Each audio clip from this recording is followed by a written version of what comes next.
जय भोले, हर हर महादेव। आज की वीडियो में मैं आप लोगों को 16 सोमवार की व्रत कथा सुनाने वाली हूँ। 16 सोमवार की पूजा करने के बाद में 16 सोमवार का व्रत तब तक पूर्ण नहीं माना जाता है जब तक कि 16 सोमवार के व्रत की कथा को नहीं सुन लिया जाता है। तो चलिए आज की वीडियो में हम सुनते हैं 16 सोमवार की व्रत की कथा। मृत्यु लोक में विवाह करने की इच्छा करके एक समय श्री भूतनाथ महादेव जी माता पार्वती के साथ पधारे।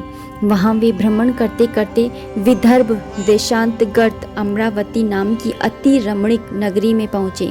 अमरावती नगरी अमरापुरी के सदस्य सब प्रकार के सुखों से परिपूर्ण थी। उसमें वहाँ के महाराज का बनाया हुआ अति रमणीक शिवजी का मंदिर था। उसमें भगवान शंकर भगवती पार्वती के साथ निवास करने लगे। एक समय माता पार्वती ने प्राणपति को प्रसन्न देख के मनोविनोद करने की इच्छा से बोली, हे महाराज, आज तो हम तुम दोनों चौसर खेलें। शिवजी ने प्राणप्रिया की बात को मान लिया और चौसर खेलने लगे। उस समय इस स्थान पर मंदिर का पुजारी ब्राह्मण मंदिर में पूजा करने को आया। माता जी ने ब्राह्मण से प्रश्न किया कि पुजारी जी बताओ कि इस बाजी में दोनों में किसकी जीत होगी। ब्राह्मण बिना सोचे विचारे ही शीघ्र बोल उठा कि महादेव जी की जीत होगी। थोड़ी देर में बाजी समाप्त हो गई और पार्वती जी की विजय हुई। अब तो पार्वती जी ब्राह्मण को झूठ बोलने के अपराध के कारण श्राप देने को उद्यत हुई। तब महादेव जी ने पार्वती जी को बहुत समझाया, परंतु उन्होंने ब्राह्मण को कोढ़ी होने का श्राप दे दिया। कुछ समय बाद पार्वती जी के श्रापवश पुजारी के शरीर में कोढ़ पैदा हो गया। इस प्रकार पुजारी अनेक प्रकार से दुखी रहने लगा।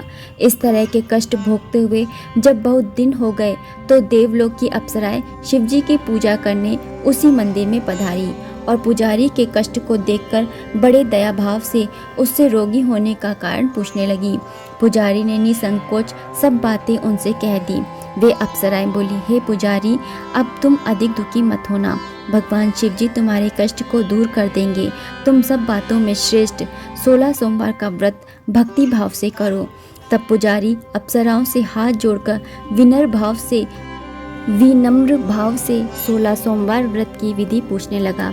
अप्सराएं बोली कि जिस दिन सोमवार हो उस दिन भक्ति के साथ व्रत करें। स्वच्छ वस्त्र पहने, आधा सेर गेहूं का आटा लें, उसके 3 अंगा बनावें और घी, गुड़, दीप, नैवेद्य, पुंगीफल, बेलपत्र, जनेऊ जोड़ा, चंदन, अक्षत, पुष्पादि के द्वारा प्रदोष काल में भगवान शंकर का विधि से पूजन करें।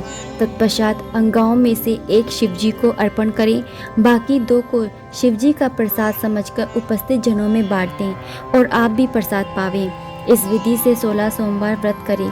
तत्पश्चात 17वें सोमवार के दिन पाव से पवित्र गेहूं के आटे की बाटी बनावे, तदनुसार घी और गुड़ मिलाकर चूरमा बनावे और शिवजी का भोग लगाकर उपस्थित भक्तों में बांटे। पीछे आप सहकुटुंब प्रसाद ले तो भगवान शिवजी की कृपा से आपके मनोरथ पूर्ण हो जाते हैं। ऐसा कहकर अप्सराएं स्वर्गलोक को चली गई। ब्राह्मण ने यथा विधि 16 सोमवार व्रत किया तथा भगवान शिवजी की कृपा से रोग मुक्त होकर आनंद से रहने लगा। कुछ दिन बाद जब फिर शिवजी और पार्वती उस मंदिर में पधारे तब ब्राह्मण को निरोगी देखकर पार्वती जी ने ब्राह्मण से रोग मुक्त होने का कारण पूछा तो ब्राह्मण ने 16 सोमवार व्रत कथा क्या सुनाई। तब तो पार्वती जी अति प्रसन्न होकर ब्राह्मण से व्रत की विधि पूछकर व्रत करने को तैयार हुई। व्रत करने के बाद उनकी मनोकामना पूर्ण हुई तथा उनके रूठे हुए पुत्र स्वामी कार्तिकेय स्वयं माता के आज्ञाकारी पुत्र हुए। परंतु कार्तिकेय जी को अपने विचार परिवर्तन का रहस्य जानने की इच्छा हुई और माता से बोले, हे माता जी, आपने ऐसा कौन सा उपाय किया जिससे मेरा मन आपकी ओर आकर्षित हुआ। तब पार्वती जी ने वही 16 सोमवार व्रत कथा उनको सुनाई। स्वामी कार्तिकेय जी बोले कि इस व्रत को मैं भी करूँगा क्योंकि मेरा प्रिय मित्र ब्राह्मण दुखी दिल से परदेश गया है, हमें उससे मिलने की बहुत इच्छा है। कार्तिकेय जी ने भी इस व्रत को किया और उनका प्रिय मित्र मिल गया। मित्र ने इस आकस्मिक मिलन का भेद कार्तिकेय जी से पूछा तो वे बोले, हे मित्र, हमने तुम्हारे मिलने की इच्छा करके 16 सोमवार का व्रत किया था। अब तो ब्राह्मण मित्र को भी अपने विवाह की बड़ी इच्छा हुई। कार्तिकेय जी से व्रत की विधि पूछी और यथा विधि व्रत किया। व्रत के प्रभाव से जब वह किसी कार्यवश विदेश गया तो वहाँ के राजा की लड़की का स्वयंवर था। राजा ने प्रण किया था कि जिस राजकुमार के गले में सब प्रकार श्रृंगारित हथीनी माला डालेगी, मैं उसी के साथ प्यारी पुत्री का विवाह कर दूंगा। शिव जी की कृपा से ब्राह्मण भी स्वयंवर देखने की इच्छा से राज्यसभा में एक और बैठ गया।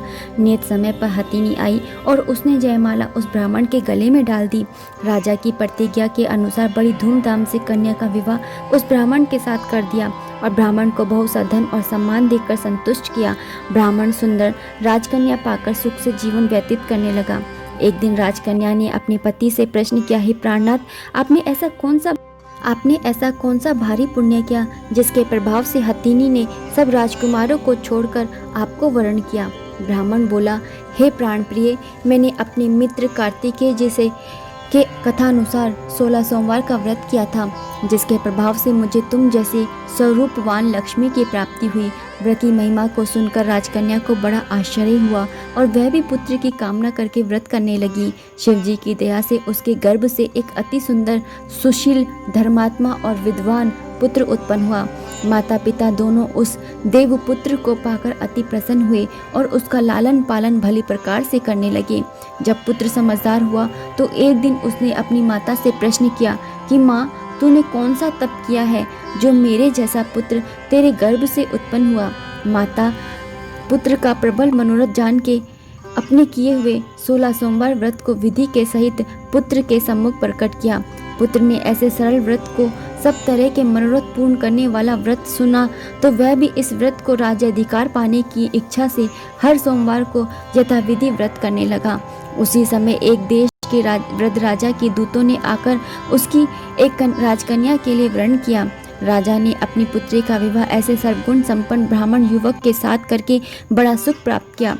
वृद्ध राजा के दिवंगत हो जाने पर यही ब्राह्मण बालक गद्दी पर बिठाया गया, क्योंकि दिवंगत भूप के यानी राजा के कोई पुत्र नहीं था। राज्य का अधिकारी होकर भी वह ब्राह्मण पुत्र अपने 16 सोमवार के व्रत को करता रहा। जब 17वां सोमवार आया तो विप्र पुत्र ने अपनी प्रियतमा से सब पूजन सामग्री लेकर शिवालय में चलने के लिए कहा, परंतु प्रियतमा ने उसकी आज्ञा की परवाह नहीं की। दास दासियों द्वारा सब सामग्रियां शिवालय भिजवा दी और आप नहीं गई। जब राजा ने शिव जी का पूजन समाप्त हुआ तब एक आकाशवाणी राजा के प्रति हुई। राजा ने सुना कि हे राजा, अपनी इस रानी को राजमहल से निकाल दे, नहीं तो तेरा सर्वनाश कर देगी। वाणी को सुनकर राजा के आश्चर्य का ठिकाना नहीं रहा और तत्काल ही मंत्रणा गृह में आकर अपने सभासदों को बुलाकर पूछने लगा कि हे मंत्रियों, मुझे आज शिव जी की वाणी हुई है कि राजा, तू अपनी इस रानी को निकाल दे, नहीं तो यह तेरा सर्वनाश कर देगी। मंत्री आदि सब बड़े विस्मय और दुख में डूब गए, क्योंकि जिस राजकन्या के साथ राज मिला है, राजा उसी को निकालने का जाल रचता है। यह कैसे हो सकेगा। अंत में राजा ने उसे अपने यहाँ से निकाल दिया। रानी दुखी हृदय से भाग्य को कोसती हुई नगर के बाहर हुई। बिना पद त्राण, फटे वस्त्र पहने, भूख से दुखी धीरे धीरे चलकर एक नगर में पहुंची। वहाँ एक बुढ़िया सूत काटकर बेचने को जाती थी। रानी की करुण दशा देखकर बोली, चल तू मेरा सूत बिकवा दे, मैं वृद्ध हूँ, भाव नहीं जानती हूँ।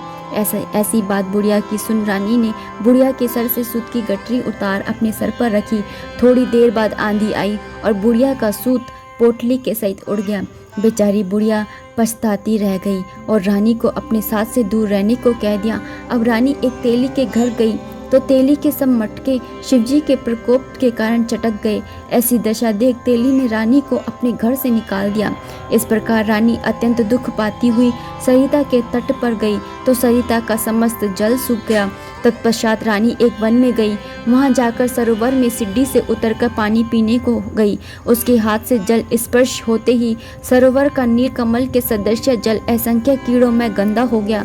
रानी ने भाग्य पर दोषारोपण करते हुए उस जल को पान करके पेड़ को शीतल छाया में विश्राम करना चाहा। वह रानी जिस पेड़ के नीचे जाती, उस पेड़ के पत्ते तत्काल ही गिरते गए। वन सरोवर जल की ऐसी दशा देखकर गऊ चराते ग्वालों ने अपने गुसाई जी से, जो उस जंगल में स्थित मंदिर में पुजारी थे, कही। गुसाई जी के आदेशानुसार ग्वाले रानी को पकड़कर गुसाई के पास ले गए। रानी की मुख कांति और शरीर शोभा देखकर गुसाई जान गए, यह अवश्य है कोई विधि की गति की मारी कोई कुलीन अबला है। ऐसा सोच पुजारी जी ने रानी के प्रति कहा कि पुत्री, मैं तुमको पुत्री के समान रखूंगा, तुम मेरे आश्रम में ही रहो, मैं तुमको किसी प्रकार का कष्ट नहीं होने दूंगा। गुसाई के ऐसे वचन सुन रानी को धीरज हुआ और आश्रम में रहने लगी। परंतु आश्रम में रानी को भोजन बनाती, उसमें कीड़े पड़ जाते, जल भर के लाती तो उसमें कीड़े पड़ जाते। अब तो गुसाई जी भी दुखी हुए और रानी से बोले कि हे बेटी, तेरे पर कौन से देवता का कोप है जिससे तेरी ऐसी दशा है। पुजारी की बात सुन रानी ने शिवजी की पूजा करने न जाने की कथा सुनाई। तो पुजारी ने शिवजी महाराज की अनेक प्रकार से स्तुति करते हुए रानी के प्रति बोले कि पुत्री, तुम सब मनोरथों के पूर्ण करने वाले 16 सोमवार व्रत को करो, उसके प्रभाव से अपने कष्ट से मुक्त हो सकोगी। गुसाई की बात सुनकर रानी ने 16 सोमवार व्रत को विधिवत संपन्न किया और 17वें सोमवार को पूजन के प्रभाव से राजा के हृदय में विचार उत्पन्न हुआ कि रानी को गए बहुत समय व्यतीत हो गया, न जाने कहाँ कहाँ भटकती होगी, ढूंढना चाहिए। यह सोच रानी को तलाश करने चारों दिशाओं में दूत भेजे। वे तलाश करते हुए पुजारी के आश्रम में रानी को पाकर पुजारी से रानी को मांगने लगे, परंतु पुजारी ने उनसे मना कर दिया। तो दूत चुपचाप लौटे और आकर महाराज के सम्मुख रानी का पता बतलाने लगे। रानी का पता पाकर राजा स्वयं पुजारी के आश्रम में गए और पुजारी से प्रार्थना करने लगे कि महाराज, जो देवी आपके आश्रम में रहती है वे मेरी पत्नी है। शिवजी के कोप से मैंने इसको त्याग दिया था, अब इस पर से शिव का प्रकोप शांत हो गया है, इसलिए मैं इसे लिवाने आया हूँ। आप इसे मेरे साथ चलने की आज्ञा दे दीजिए। गुसाई जी ने राजा के वचन को सत्य समझकर रानी को राजा के साथ जाने की आज्ञा देती। गुसाई की आज्ञा पाकर रानी प्रसन्न होकर राजा के महल में आई। नगर में अनेक प्रकार के बधावे बजने लगे। नगर निवासियों ने नगर के दरवाजे पर तोरण बंदरवारों से विविध विधि से नगर सजाया। घर घर में मंगल गान होने लगे। पंडितों ने विविध वेद मंत्रों का उच्चारण करके अपनी राजरानी का आह्वान किया। ऐसी अवस्था में रानी ने पुनः अपनी राजधानी में प्रवेश किया।